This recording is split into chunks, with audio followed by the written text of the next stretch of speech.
Je me tenais au fond des archives du Vatican, respirant à peine à cause de la tension nerveuse, fixant les pages jaunies d'un manuscrit que j'avais accidentellement découvert entre de vieux dossiers contenant des centaines de rapports en retard. Aucune marque, aucun titre, juste une reliure en cuir marron, imprégnée d'une odeur étrange, mélange de moisissure et d'encens délabré. Mais lorsque j'ai soulevé la couverture craquelée, j'ai été frappé par un torrent de glace. À l'intérieur, j'ai vu des lignes latines écrites d'une main tremblante et des gravures étranges, des sortes de sigles et de symboles dont certains ressemblaient tellement vaguement à un crâne de chèvre avec des cornes. Je n'étais pas un chercheur officiel, juste un conspirationniste tenace qui avait réussi à obtenir un accès ad hoc à une certaine salle des archives sous de faux prétextes. Toutes les rumeurs sur les secrets de l'Église m'attirent. J'ai lu de long en large l'histoire de l'Inquisition. J'ai creusé dans l'ombre des enquêtes sensibles. J'ai même suivi des théories sur les papes impurs. But this text I held in my hands was far more bizarre. It claimed that the current Pope, Francis, bears a mysterious tattoo on his body, the sigil of Baphomet, inflicted on him during a mysterious visit to the South American jungle. Il s'agissait d'une folie et d'une hérésie qui aurait pu coûter la vie à l'auteur du manuscrit s'il avait été publié dans le passé. Mon cœur battait la chamade, mon pouce y battait dans mes tempes. Je savais que si l'un des conservateurs du Vatican me surprenait en train de lire ce manuscrit maudit, j'aurais des ennuis. Mais je ne pouvais pas détacher mes yeux. Les lignes chuchotées sur le rite de la métamorphose décrivaient donc comment un prêtre argentin, alors peu connu, voyageant dans la nature amazonienne, était entré dans une secte où l'on vénérait un mélange de magie païenne et de symbolisme de Baphomet. C'est là, écrit un auteur inconnu, qu'il a été marqué d'une marque, un tatouage astucieux dans le dos, caché sous sa robe. Et maintenant, ce prêtre était le pape François. Le texte affirmait que depuis ce jour, il était frappé d'une malédiction associée à des cornes de chèvre et à un nom ancien représentant le pouvoir du diable. J'ai photographié quelques pages avec l'appareil photo caché dans ma veste, bien que mes mains tremblent. Des bruits de pas se sont fait entendre derrière le rayonnage, et, dans la panique, j'ai poussé le manuscrit dans une fente entre les dossiers en essayant de me souvenir de l'endroit exact. Lorsque je me suis retourné, un homme à l'air sévère, vêtu d'une robe sombre et au regard dur, est apparu au bout de l'allée. Il voulait me demander quelque chose, mais j'ai délibérément laissé tomber un dossier de documents mineurs pour le distraire. Pendant qu'il m'aidait à ramasser les feuilles de papier, je me suis glissé furtivement vers la porte. Mon âme brûlait d'impatience de déchiffrer ce que j'avais vu. Au cours des jours suivants, j'ai traduit certaines des notes, du latin médiéval mélangé à des infusions espagnoles. On y parlait non seulement du tatouage, mais aussi d'un certain murmure maléfique qui hantait le porteur après le rite. Les dessins représentaient des gravures de Baphomet, une créature ressemblant à un bouc, avec des personnes en robe papale autour de lui. Un mélange impossible, comme si les enfers s'entremêlaient avec le trône de Saint-Pierre. Mon sang s'est glacé à l'idée que le protagoniste de ces révélations était notre contemporain, le pape François, un homme connu dans le monde entier pour sa simplicité et son visage miséricordieux. Mais je ne pouvais pas rendre tout cela public en même temps. Il pouvait s'agir d'un faux, d'un canular habile. Je devais trouver une confirmation. J'ai cherché des sources ouvertes et fermées. Dans les archives de l'Osservatore Romano, les anciens journaux du Vatican, j'ai déterré des références au fait que Bergoglio, c'était le nom de François dans le monde, avait effectivement été absent d'Argentine pendant une courte période, à la fin des années 70, prétendument pour cause de maladie ou d'ermitage. Mais pas de détails. Certaines personnes que j'ai essayé de contacter n'ont pas voulu parler. Un ecclésiastique argentin m'a écrit par courrier électronique que, pour de telles questions, dans ces années-là, il a disparu sans laisser de traces. Cela m'a fait frémir. Les enjeux de cette histoire étaient manifestement trop importants. C'est alors que les cauchemars ont commencé. Ils sont apparus soudainement. Chaque nuit, je rêvais que je marchais dans les couloirs du Vatican, mais qu'au lieu de reliques de sacrés, des ombres cornues surgissaient de partout. Des mains gantées se tendaient dans les coins, murmurant des phrases latines dans lesquelles je reconnaissais le nom de Baphomet. Des sabots noirs claquaient dans le silence et l'odeur du soufre flottait sur les demi-images. Je me suis réveillé dans des draps mouillés de sueur, en marmonnant « Ce n'est qu'un rêve ». Mais au fond de moi, je savais que quelque chose était entré dans ma conscience dès que j'avais touché ce manuscrit. Entre-temps, j'ai commencé à remarquer que les personnes à qui je parlais de ma découverte, et elles n'en étaient que deux, mon ami, également adepte de la théorie du complot, et un employé des archives, se lançaient dans des histoires étranges. L'employé, Matteo, avait disparu. Il n'était pas chez lui, son téléphone était éteint, son poste de travail était intact. La police se contentait de hausser les épaules. Il est parti sans rien dire? Mais je m'en doutais, il avait disparu. 3 jours plus tard, mon ami, qui avait reçu les photos des empreintes de ma part, m'a téléphoné en maudissant de toutes les manières possibles. Pourquoi m'avoir entraîné là-dedans? Ce dossier, je n'arrive pas à dormir. Il y a des bruits dans la maison et des taches sur le mur qui ressemblent à des symboles. J'ai essayé de le calmer, mais il m'a raccroché au nez. 1 semaine plus tard, on l'a retrouvé mort, prétendument d'une crise cardiaque, le visage déformé par l'horreur. Sur la table de la cuisine se trouvait un morceau de papier sur lequel avait été crayonné ce qui ressemblait à une tête de chèvre. Je me suis maudit de les avoir mêlés à cette histoire, mais je ne pouvais plus reculer. La vérité était évidemment plus effrayante que n'importe quelle rumeur.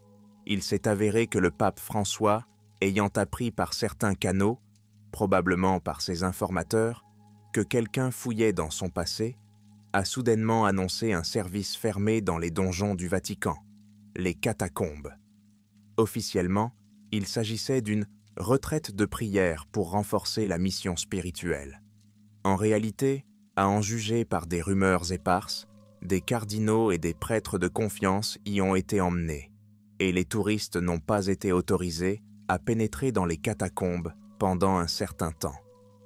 Un pressentiment m'a fait sombrer.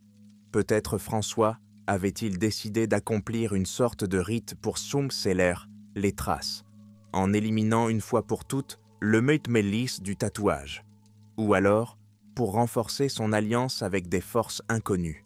J'ai demandé à rencontrer quelques de relations au sein du clergé. J'étais prêt à payer pour être admis dans ces catacombes, et je n'ai reçu en réponse que des refus silencieux.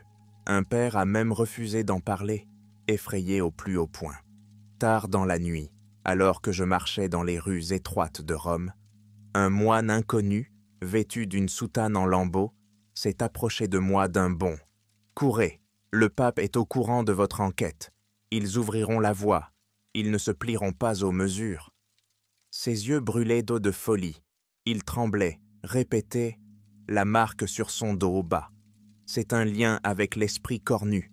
Ne vous en mêlez pas, ou vous mourrez. » J'ai voulu l'interroger, mais il s'est libéré et s'est enfui en se cachant derrière les maisons.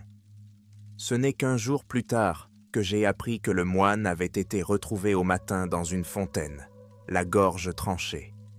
Bientôt, on commença à parler de morts mystérieuses parmi les cardinaux dont j'avais vu les noms sur la liste des participants à la liturgie à huis clos. Des corps ont été découverts dans des salles fermées, sans signe de lutte, mais avec des visages qui se contorsionnaient dans des cris silencieux. Un épais murmure s'est répandu dans les coins et recoins du Vatican. Quelque chose s'est mal passé pendant le rite, et l'on sut bientôt que le pape François était gravement malade et que son état se détériorait rapidement. Tout s'est passé en quelques jours. Le monde a été choqué. Aucune déclaration publique, seulement des rumeurs qui fuyèrent à travers les murs, comme si le pape avait perdu la capacité de parler. Et sur son corps apparaissaient des ulcères sous la forme de signes étranges. Confus et effrayé, je continue mes fouilles. J'ai eu la chance de rencontrer, dans l'une des arrière-salles de la cathédrale Saint-Pierre, un archiviste âgé qui m'a dit à voix basse « Je sais qui vous êtes, je vous ai vu dans les archives.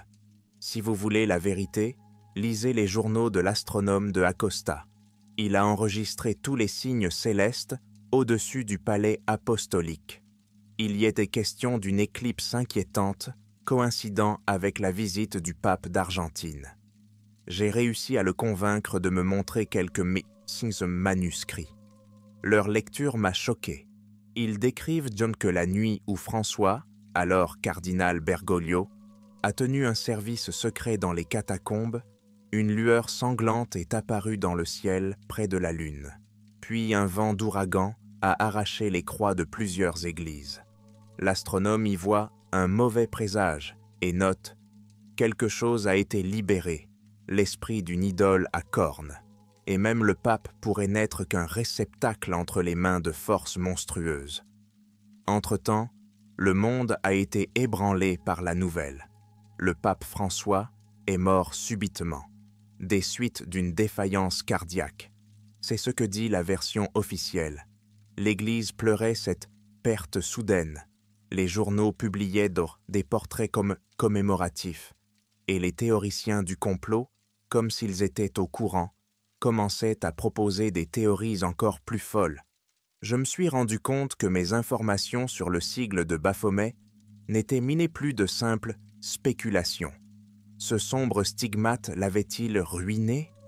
Ou bien avait-il tenté de s'en débarrasser, mais avait convoqué des forces qui avaient dû ruiner tous les participants au rituel? Ma vie devint un cauchemar sans fin. Je me voyais marcher dans les catacombes la nuit avec une bougie, de la bave noire coulant partout, et de l'obscurité, de quelque part, en bas, un bêlement étouffé qui se transformait en rire démoniaque. Les coins des couloirs étaient peints du signe de Baphomet et, au loin, une figure humaine ressemblant à François était agenouillée, les épaules couvertes d'un motif sombre de cornes. Je me suis réveillé, incapable de distinguer le rêve de la réalité. J'ai pensé, et si l'ancien mal était maintenant libre, il pourrait être à la recherche d'un nouvel hôte, d'un nouveau pape ou d'une simple victime. Après tout, tous ceux qui sont entrés en contact avec le secret du tatouage sont morts dans des circonstances mystérieuses. Je ne suis resté en vie que par miracle ou pour transmettre l'histoire, comme un lien maudit.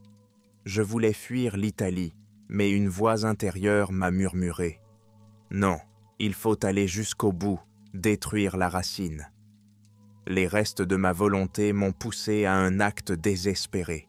Après minuit, j'ai escaladé la clôture du Vatican pour trouver l'entrée des catacombes, où avait eu lieu le rite fatidique. Il y avait un risque que les gardes m'attrapent, mais j'ai mis des vêtements sombres.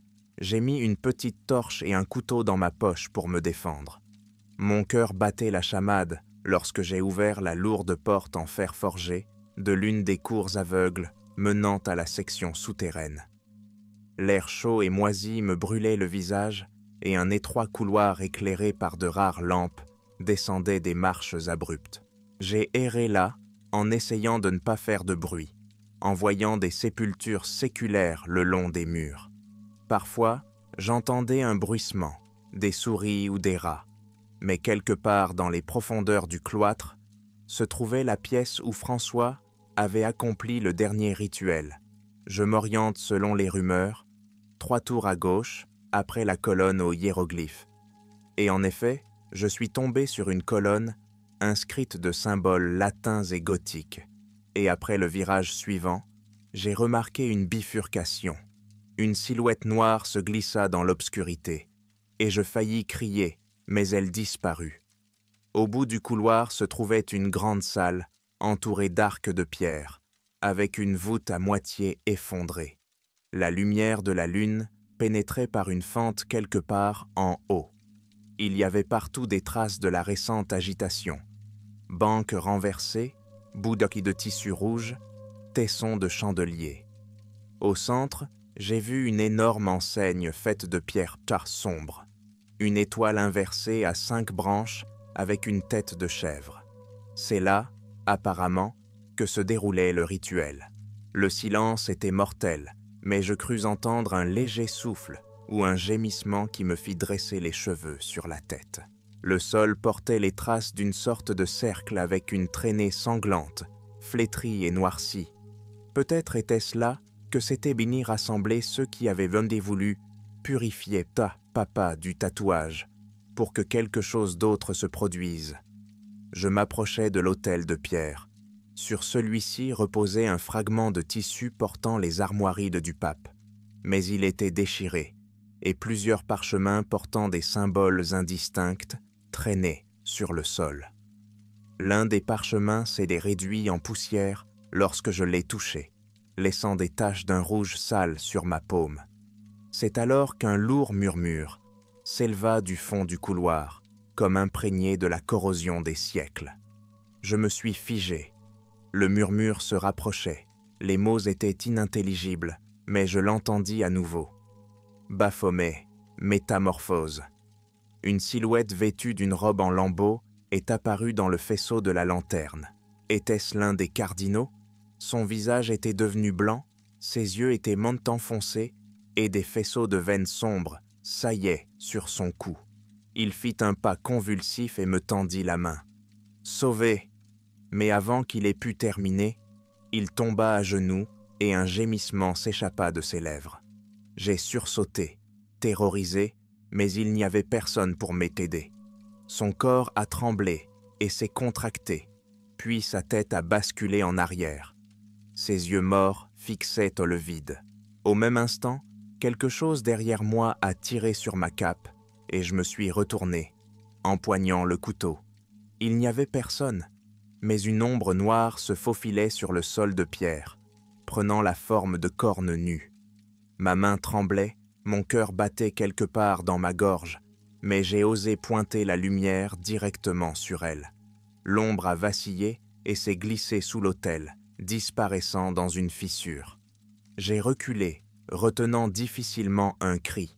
Tout mon être criait « Cours !» mais mon esprit me retenait. Courir où?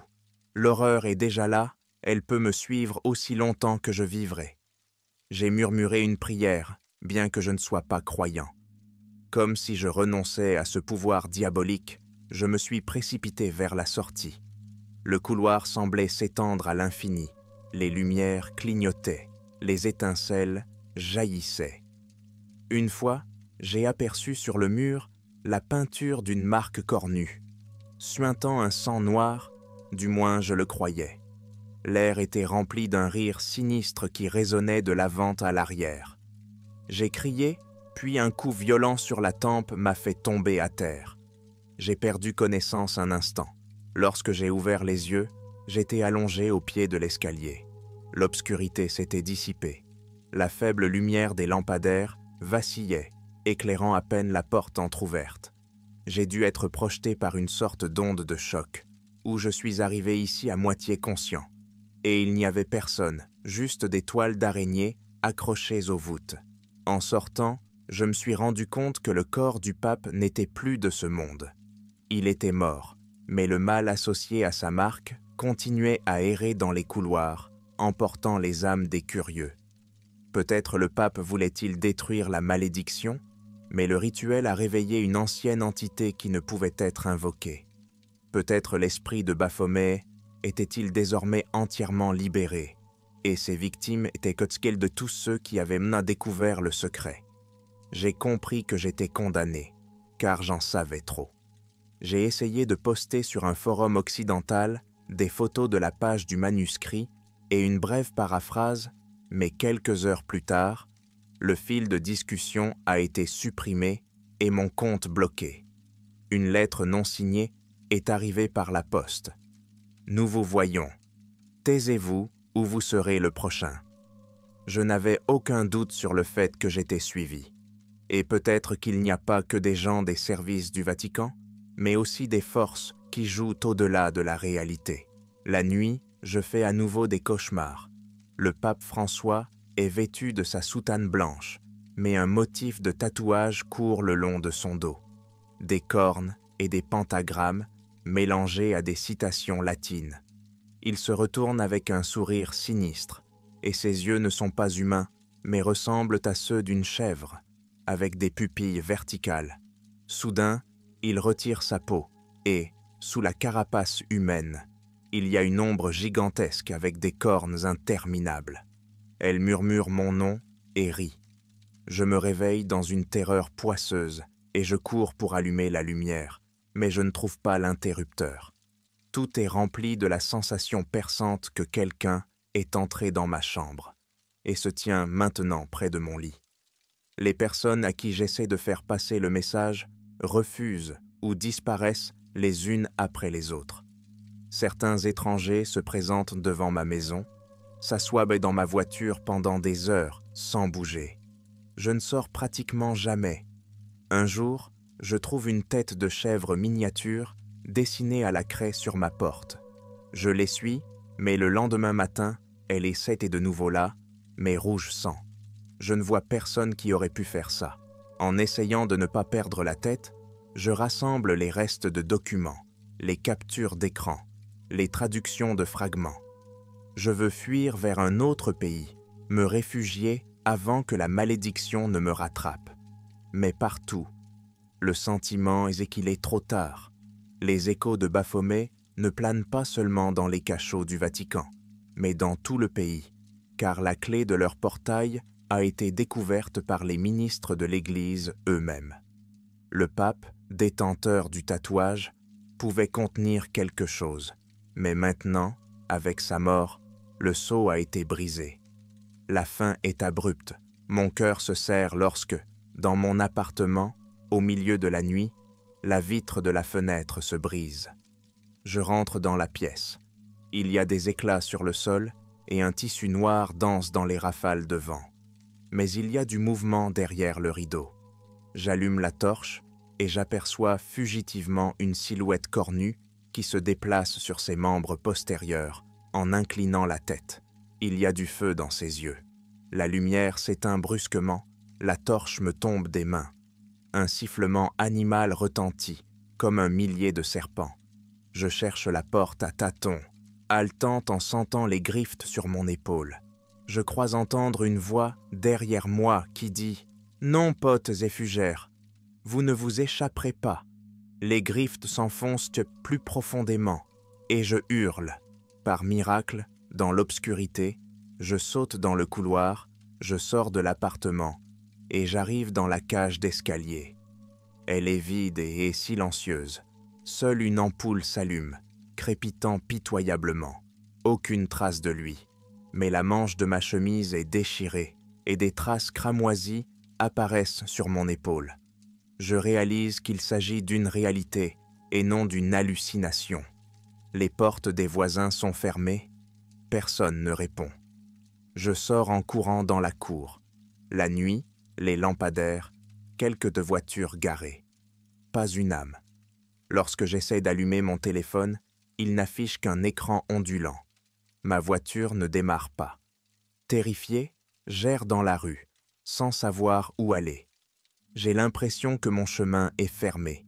Je devrais partir, peut-être hors de la ville.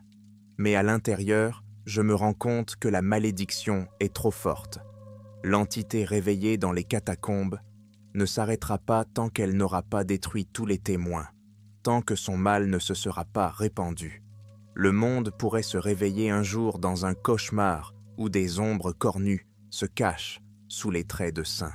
Je ne suis qu'un mortel et je n'ai pas le pouvoir de l'arrêter. Je ne peux que vous le dire afin que d'autres le sachent.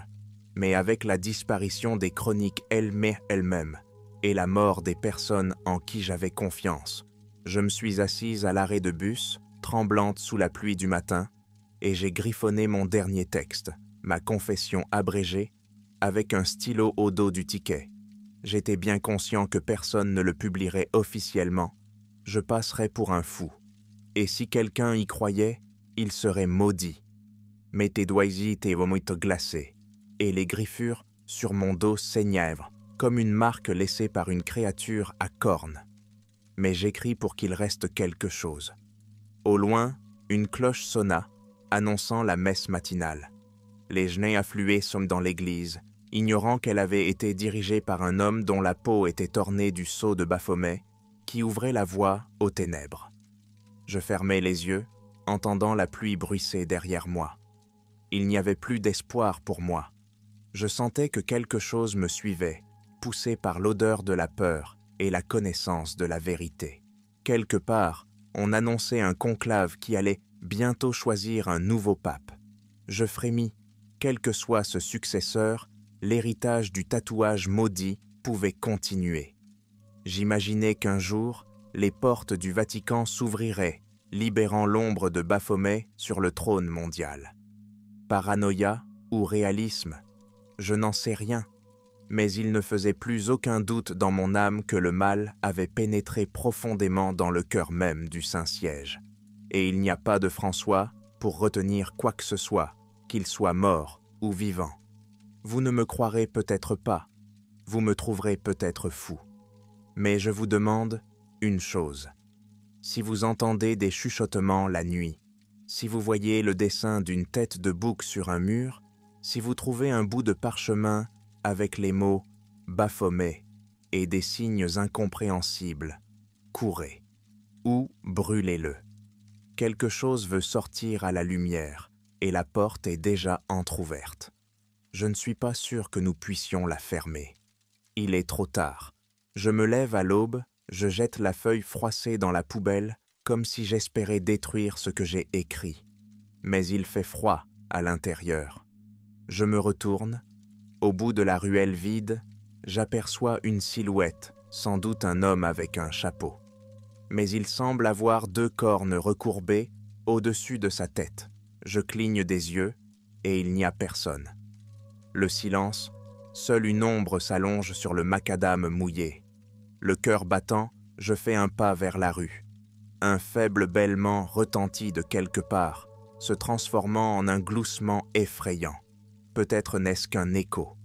Mais quand je rentrerai chez moi, je n'ouvrirai la porte à personne. J'aimerais espérer que tout n'est pas perdu. Qu'au moins, certains d'entre nous échapperont au regard du bouc maudit qui triomphe sous le couvert de la sainteté. Je ne le saurai jamais. La nuit est proche et les feux du sacrifice semblent ne jamais s'éteindre sous les voûtes des catacombes du Vatican.